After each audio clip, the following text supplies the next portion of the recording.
place like home sweet office. Yes, you heard me right. It turns out that having a job where you don't have to go into the office can rewrite your house hunting wish list. A realtor, Dominic Janitis, is here to share how remote work is shaking up home buying.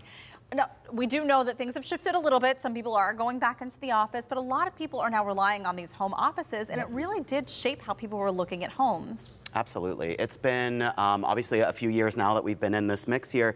What we've learned from this whole takeaway is that there's not a one-size-fits-all for corporate life. Some people are going to be in the office 5 days a week. Some are going to be hybrid. Some are going to be home, you know, all 5 days. So really, it's shifted the trends and what buyers and sellers do in order to either look for a home or sell their house. So from a buyer's perspective, whenever you're looking at these houses, are you seeing more and more people say, I need there to be one place where I can hide from my children, where I can hide from my dog from barking because I need to work out of there? Absolutely, and you're actually seeing more than one of those spaces because maybe both parents work and now they're working from home. Right. So almost 2 home offices, 2 places where you can shut the doors. Maybe it's soundproofing, maybe there's things that you need to do, but when you leave that space, you close it, lock it, and you're away from it for the rest of the day. Right. So let's talk about this from a perspective of selling a house, because the market has gotten a little bit weird. People aren't coming down off their prices, and maybe things aren't selling quite as quickly. Maybe you want to entice somebody to pick up your house. What are we doing to our home offices to make that more profitable? Yeah, absolutely. It's a really interesting shift because back in 2021, where you'd walk into a house and it would be sold,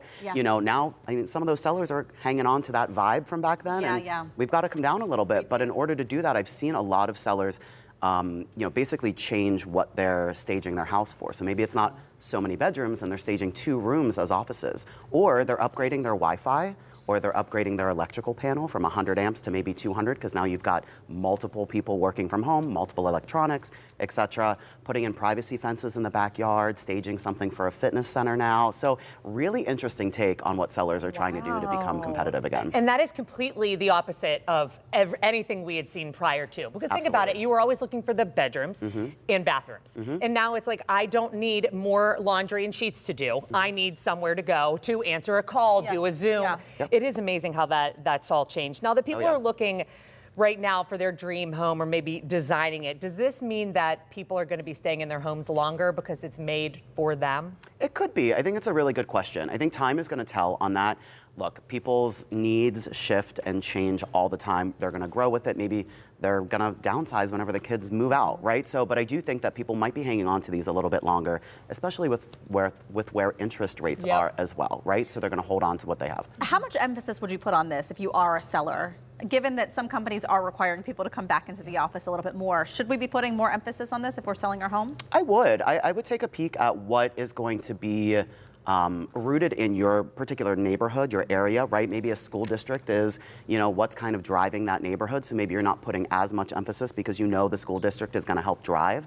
But yeah, I would be taking a look at this and maybe meeting with a professional and saying, how am I going to make my home more competitive on the market? Right. Don't ignore it. Exactly. I love this. And you said you have 2 really cool listings for us today. I've got 2 great listings. I love what you picked. So excited. So the first one I think we have is 700 Meade Street in Monongahela. It is the Downer house. It's absolutely gorgeous. It's listed by Matthew Schwab at Pyatt Sotheby's International Realty. It is $685,000, 6-bedroom, 3.5 bath, around 3,800 square feet. It's a colonial revival. This home was built in 1903 by Samuel Downer, a local businessman and real estate developer who dedicated much of his time and energy to the advancement of Monongahela. But what's really, really cool about this space, this was actually just featured in Pittsburgh magazine as well.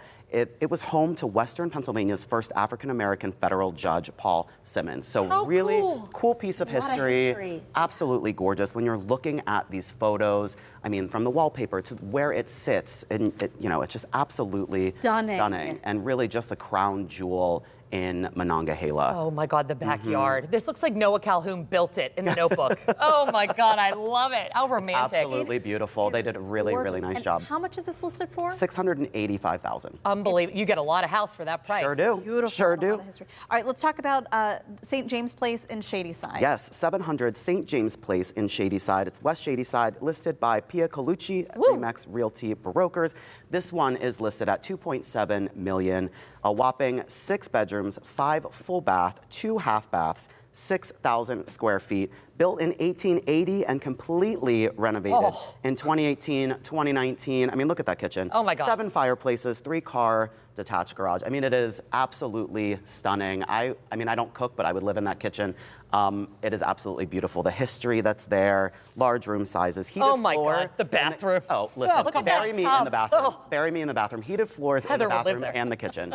Absolutely stunning. Great listings by both of these agents. Absolutely fabulous. You know what I love, Dominic, is you bring us things where we could be nebby, knowing that maybe I won't be able to ever purchase this house, but you know what? I'm gonna like to look Absolutely. at it. And if you buy it off of this appearance, if you learned about it here, then we all get to come over for your housewarming party. Absolutely. These Bring were some beautiful. Thanks for having me. Thank Our you, pleasure. Dominic. Thanks for Really being great here. stuff.